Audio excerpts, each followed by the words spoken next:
Well, ladies and gentlemen, it's a pleasure for me to be here and allowing me to talk about my favorite topic, the Belt and Road. I know you've had fruitful and useful discussions this last 2 days addressing the important issues of the global built environment. And my friend, Dr. Zhu Ming's analysis of a slowing world growth and declining productivity can explain why we need to search for new prospects. Professor Wang's proposal to build roads to create wealth fits very well into the core concept of the Belt and Road Initiative, which is a vision of driving global development through integration. As we see world events unfold last year, like election of President Trump and Brexit, and the trend this year, we are all getting used to the new normal, a world of constant change and challenges and uncertainties. China is becoming a very important global player and the driver of global economic growth with a 6.5% growth projected for this year. It is therefore important that RICS has the vision of holding its forum here in Shanghai. When China first opened up in the early 80s, the infrastructure and real estate landscape looked very different from today. I can still remember so vividly in the mid-80s when I first made my investment here. At about 8 o'clock, basically, the city is dark, and nobody would be walking on the street. And during the day, you see thousands and thousands of bicycles and people all dressed in their Mao suits. But today, look at Shanghai. In that 30-odd years, things have really changed so much. And indeed, since the opening up in 1978, the Chinese economy has grown over 50 times in less than 40 years. That is a miracle. And during this reform process, Hong Kong has made significant contributions to the growth of China, particularly in the real estate sectors. Even my small firm, Shui On, as James has said, we've developed landmark projects. Here, the Xintiandi he mentioned, the knowledge and innovation community in Yangpu, that's modeled after Silicon Valley, because China is now pushing for innovation and entrepreneurship. And so I helped design that site, that development, 13 years ago. And then the Hongqiao Tiandi project, which is right next to the biggest transportation hub in the world, where passenger from the airport, from the railway and the mass transit, 1.2 million per day going through there. And this is because I believe developing economies will offer you a lot more room to play with and for you to help shape the development and the growth of the place that you invest into. And in many ways, emerging and developing nations in the Belt and Road today are similar to what China was 40 years ago. And today I want to share with you how Hong Kong can help you capture the opportunities presented by the Belt and Road Initiative. Picking up from your Belt and Road session yesterday, we can see that the Belt and Road is a game-changing strategy to create a new driver of growth for the world through closer cross-border connectivity. With physical links established, economies will be more integrated with flows of people, capital, and trade. And from this, new urban centers and new modes of life will spring up. But the Belt and Road cannot be just a Chinese initiative. It has to be global to succeed, because it is a huge undertaking with no fixed scope or borders. So it's up to all of us to define it and to take action. This initiative will spend years and decades. So think of it as a marathon, not a sprint. And it will need tremendous amount of capital. The OECD estimated that in the next 20 years, the infrastructure investment around the world will amount to 55 trillion US. And half of that money will be required for the Belt and Road countries. And that equates to around 1.5 trillion US per year. That is a lot of money. And let me give you some statistics. In 2015, China invested 148 billion US into the Belt and Road countries. And that's only 1% of the infrastructure investment in those countries, and 0.3% of the total investment going into those countries. So you can see there's no way China can single-handedly do all the investment for the Belt and Road. And to make all this happen, the Belt and Road will require the right people, not only with the expertise, but with a collaborative spirit and open mind. If we look at this initiative from a policy point of view, the first stage is, of course, the G2G coordination. And China has been doing that in the last couple of years and concluded nearly 50 cooperation agreements with countries along the Belt and Road to cooperate on projects such as industrial zones, utilities, roads, railways, etc. Financial institutions such as the AIIB, the Asian Infrastructure Investment Bank, and the Silk Road Fund are also in place with active investment in projects like roads and ports and power plants.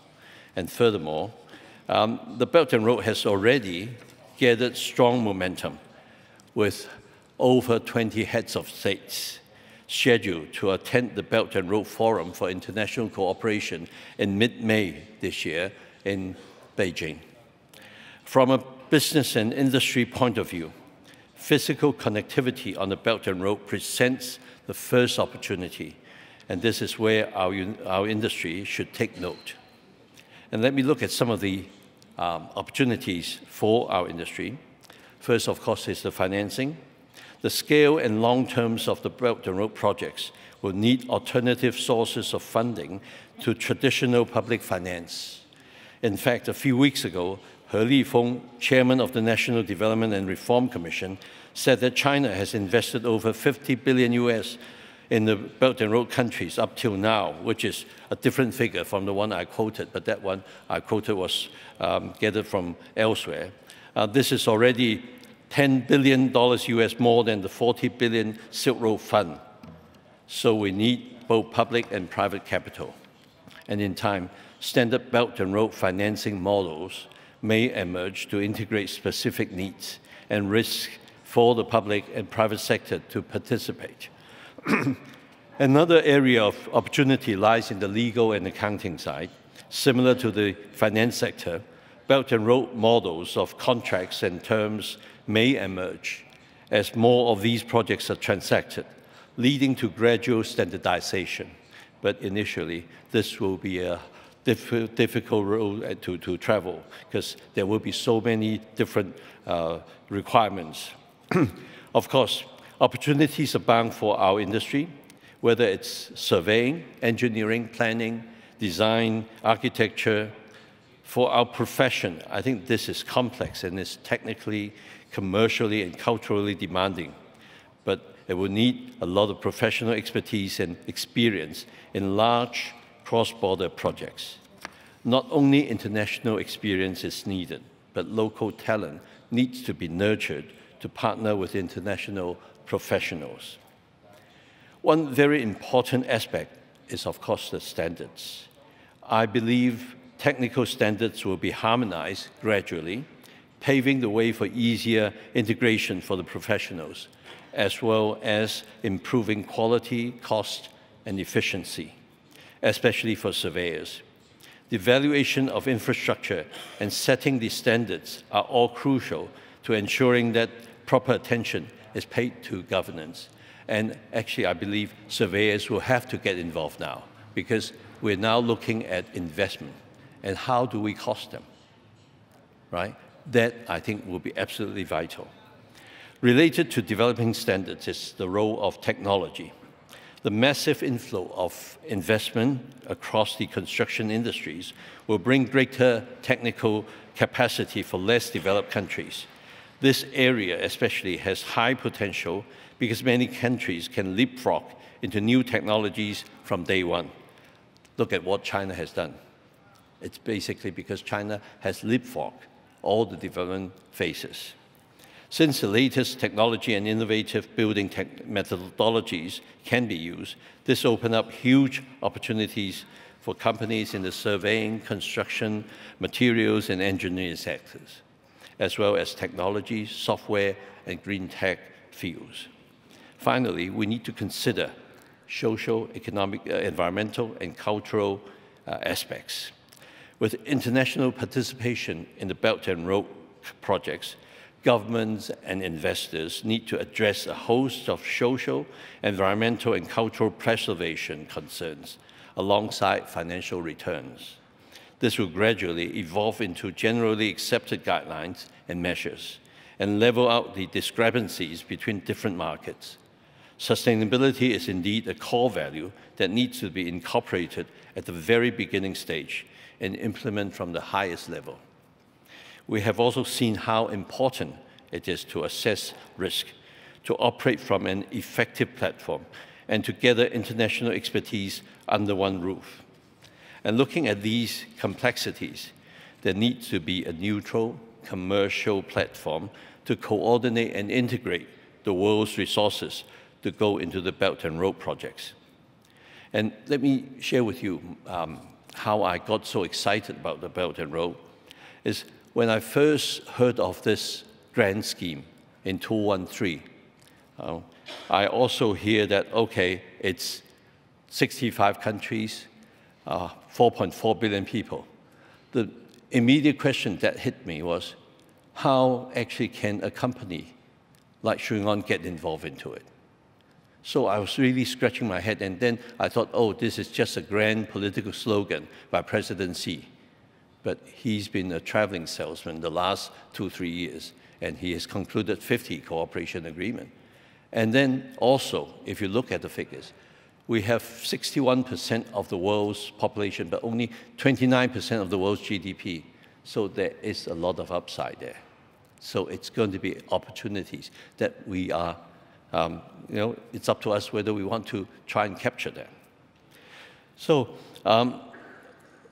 I believe Hong Kong can become that platform because Hong Kong is a global financial hub, a world-class professional services center, a logistics and trading hub connected to China and to the world, and an international talent hub.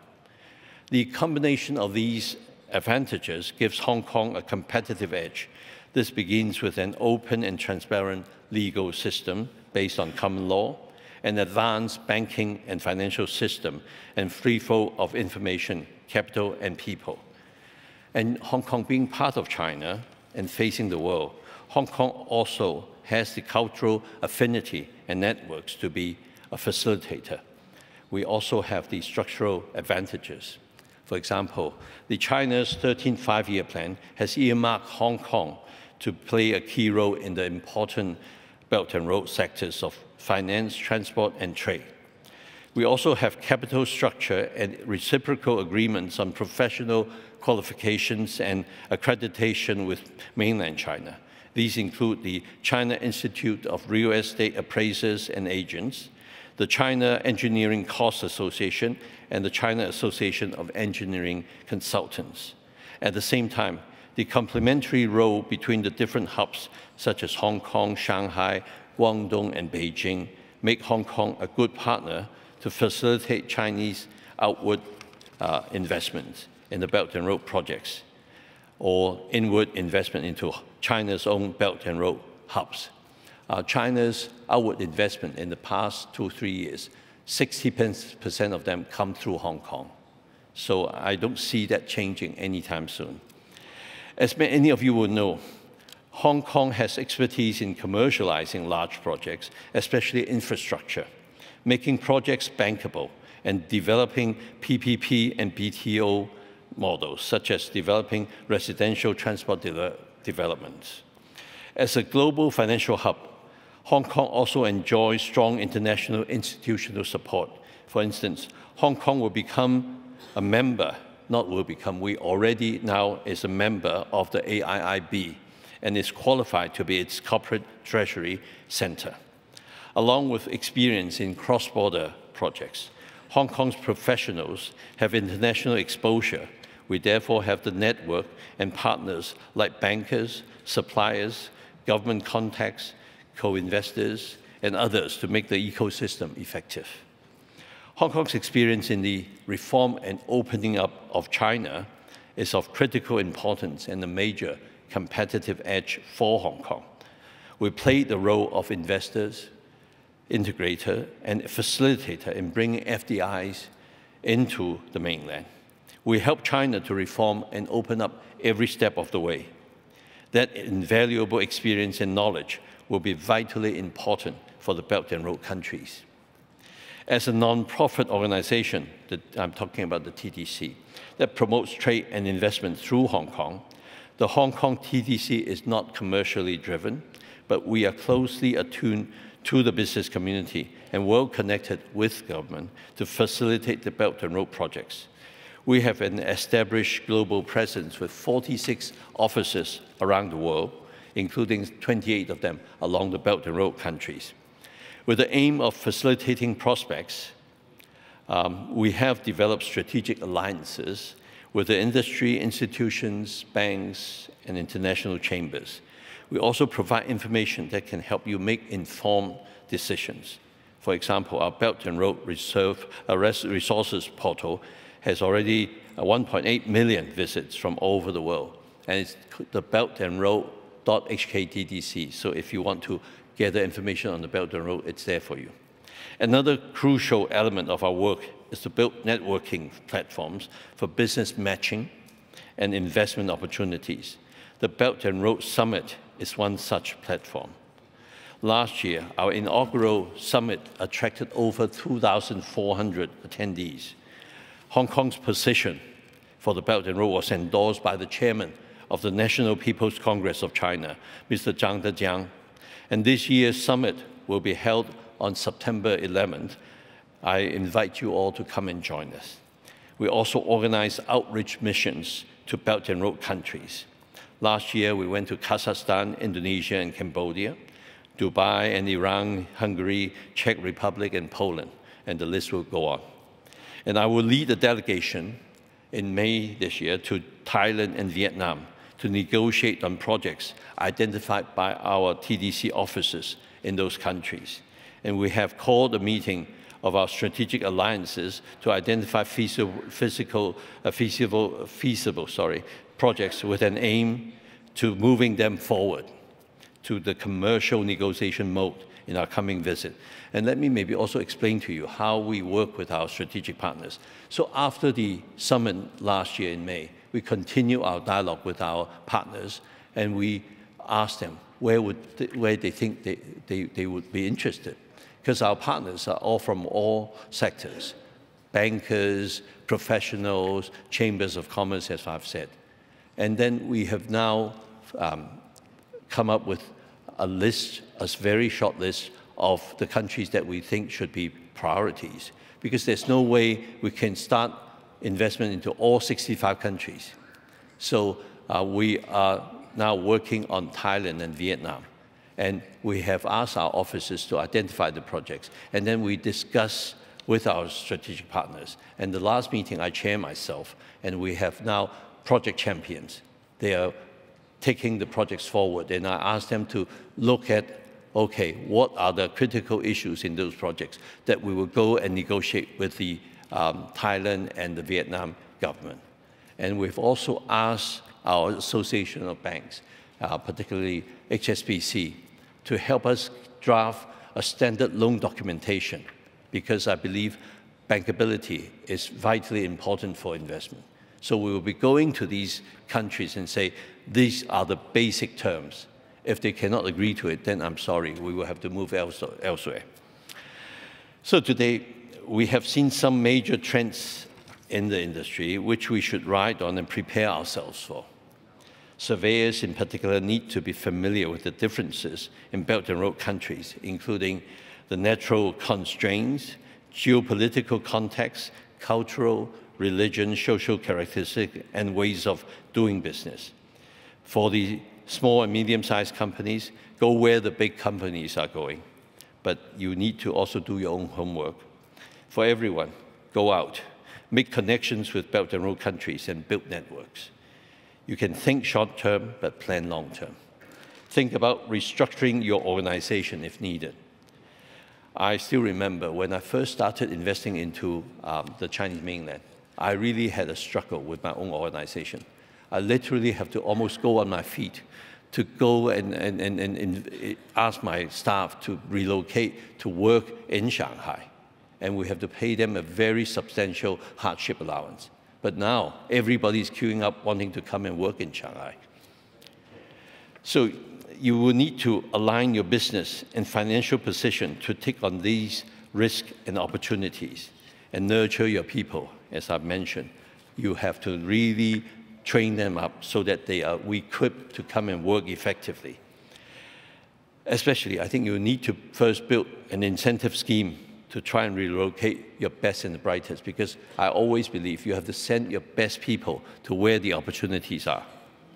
The Belt and Road is a once-in-a-lifetime opportunity, especially for our industry. And it is important that we continue our efforts to operate at the highest level of technical and ethical professionalism to maximize the full potential of the Belt and Road Initiative. These opportunities can help us create a sustainable future, not only by creating wealth, but by developing cities, but also by balancing economic growth with social development to create smart cities. I believe through the use of technology, innovation, and shared professional standards, we can build a sustainable future while achieving growth and integration. That is why we need institutions like the RICS to bring together different sectors in the built environment to develop and share those solutions. I know smart cities will be the focus of your next year's forum in London, and as we begin to turn the vision of Belt and Road into action, I look forward to this being one of your many contributions our industry will bring and make to the development of this amazing grand plan. And let us work together to build the foundations for the Belt and Road Initiative, which is so critically important for the world today. I wish RICS every success in the event next year. Thank you.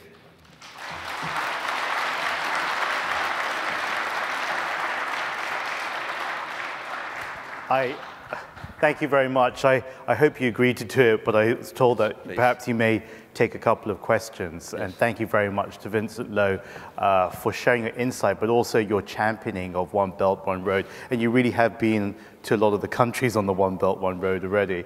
What's been the most fun for you so far, and what's been the most enlightening and meaningful? It's amazing this grand scheme can come together in such a short time.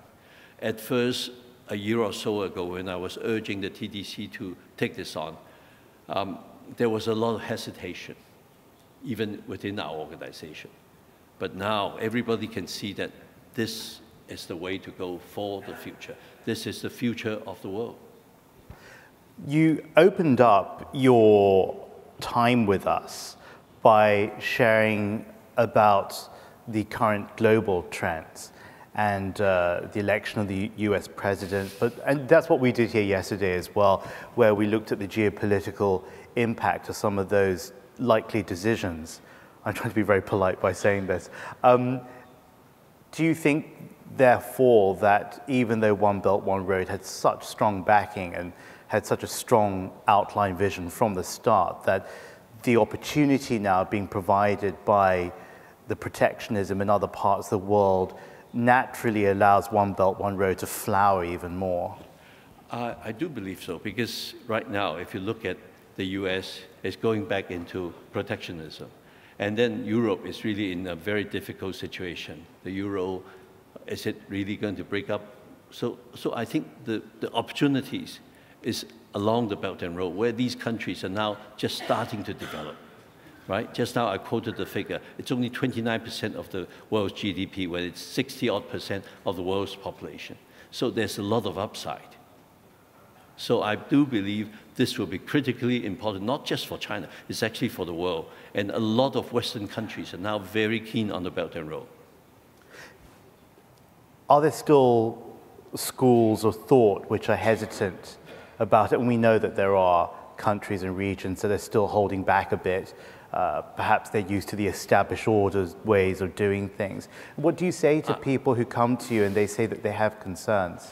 I'm not too worried about countries being hesitant at this stage. I think when they see that investment is going into the other countries, they will have to change and catch up.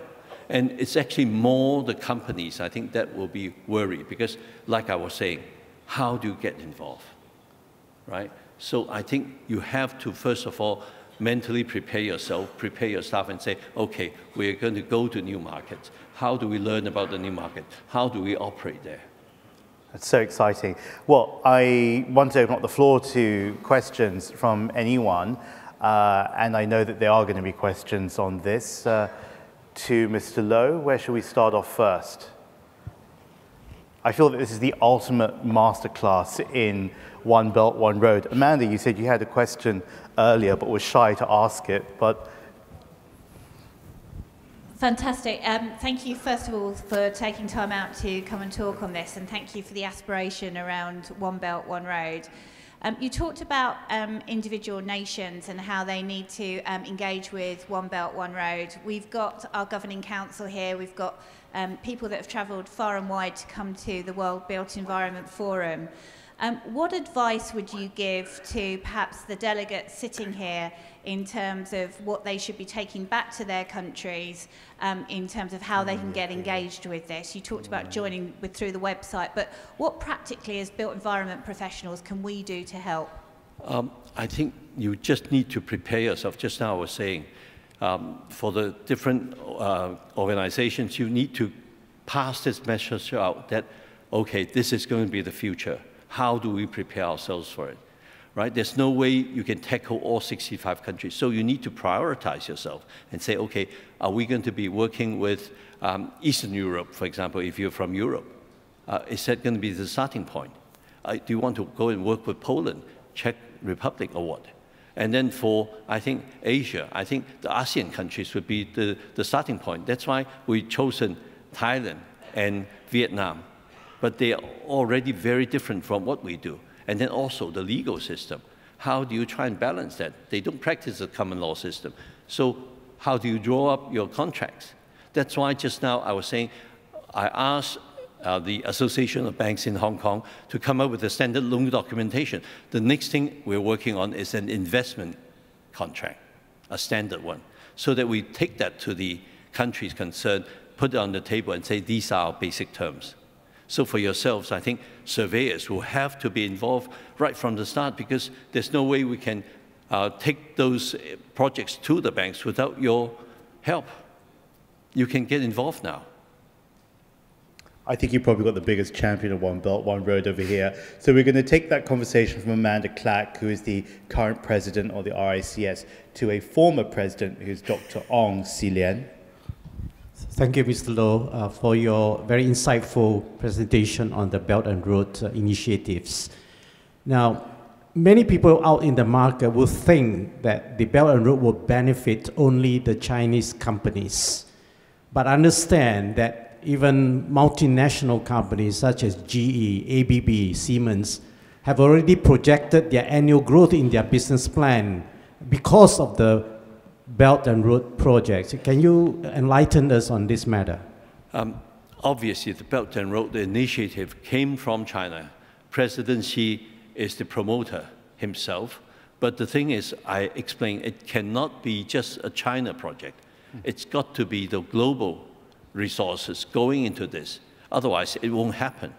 And I think a lot of companies do have the foresight to see that, okay, this is going to happen. For myself, because I'm leading the charge on this, I don't want people to point fingers at me. So I promise myself I will not make investment into the Belt and Road as long as I'm still chairman of the TDC.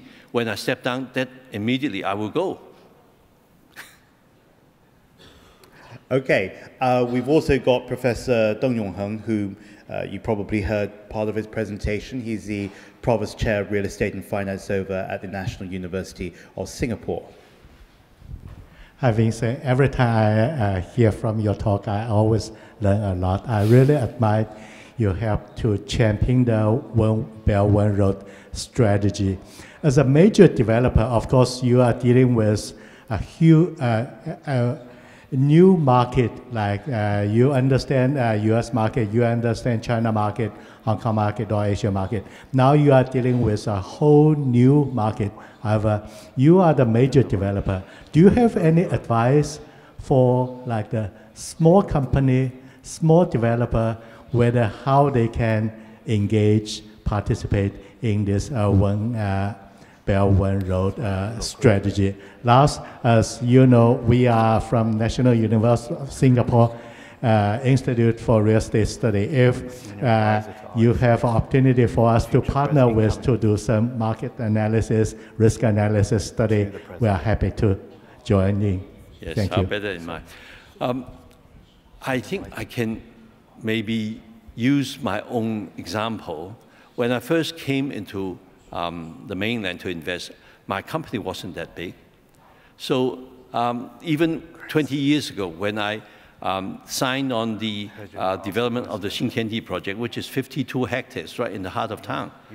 But the good thing is, at that time, the Shanghai government did not need my full premium. They did not ask for my full premium. I only put down $10 million as goodwill money. And this is the kind of opportunities that you cannot get in any developed countries, right? Right in the town, heart of town in Shanghai, which will become a global international finance center. So these are opportunities that we will have to really treasure. And of course, you have to pick and choose which are the countries, which are the cities that will have that sort of prospects.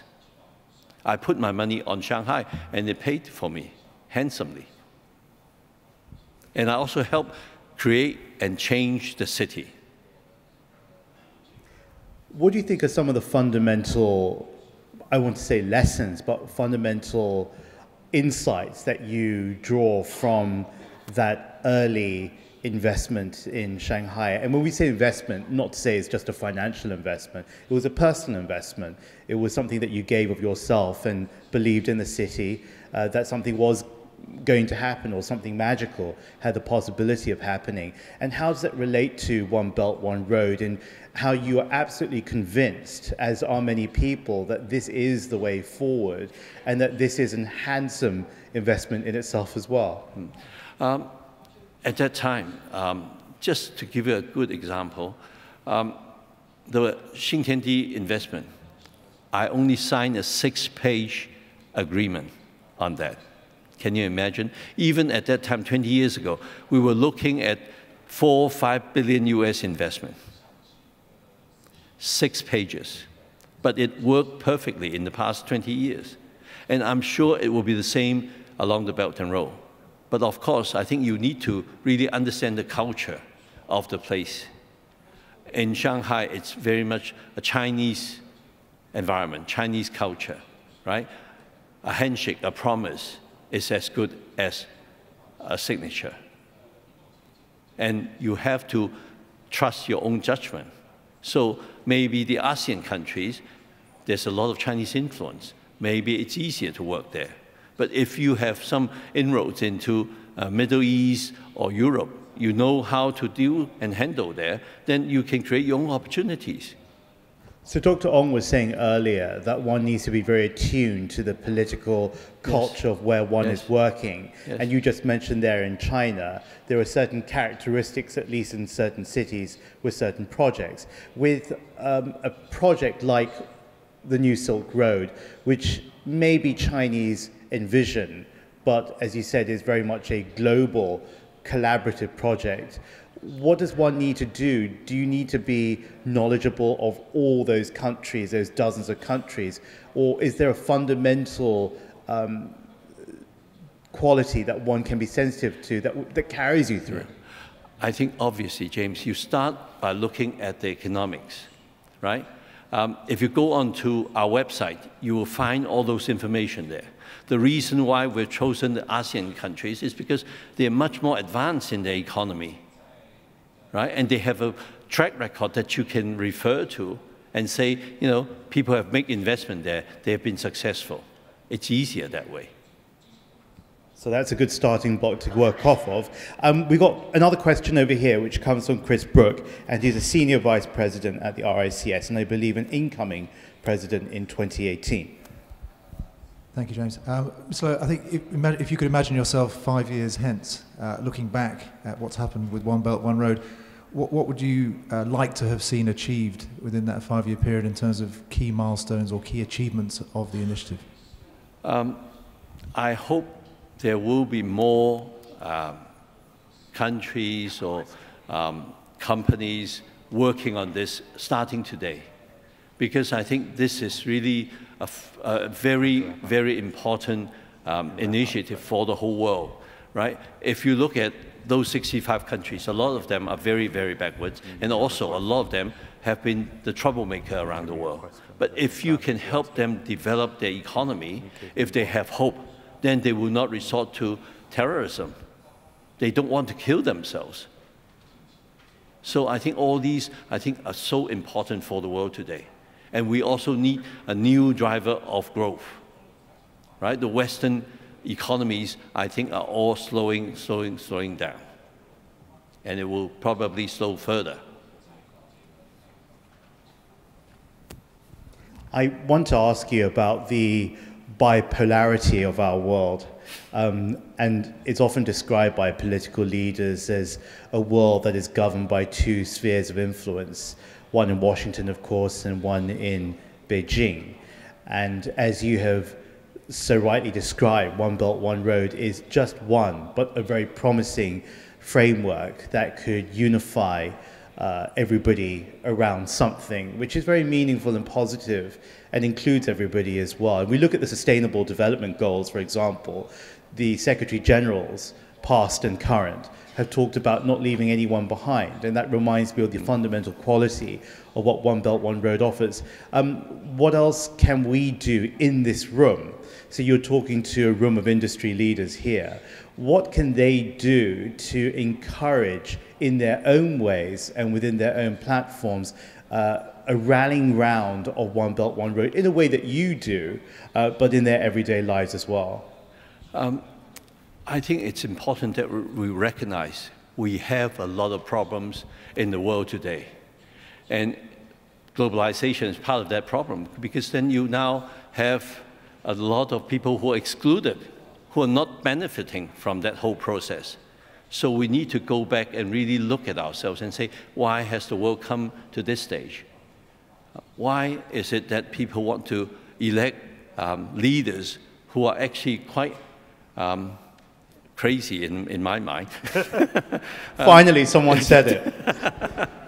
I'm sorry, I've worked with President Trump for 11 years, and I have to say I'm still scratching my head how this could happen.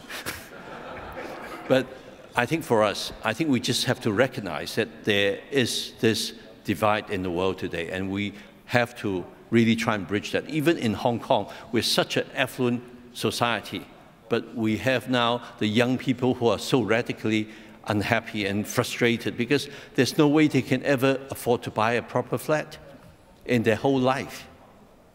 How could that be? It's inhuman.